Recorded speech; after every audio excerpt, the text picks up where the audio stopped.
Hey everyone, in this video we will show you how to convert a Lovable site into a WordPress theme.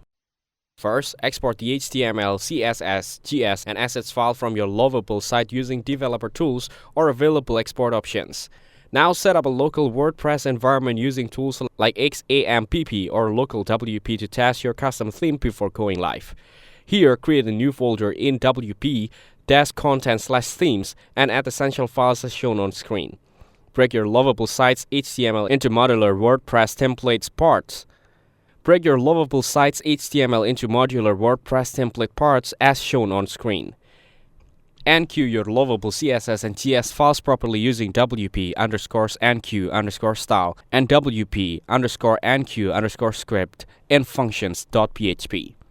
Lastly, activate your theme in WordPress dashboard and fine-tune using PHP functions, WordPress loop, and dynamic content integrations. Thank you everyone for watching this video. Thanks for watching. Like the video and subscribe to the channel for more content like this.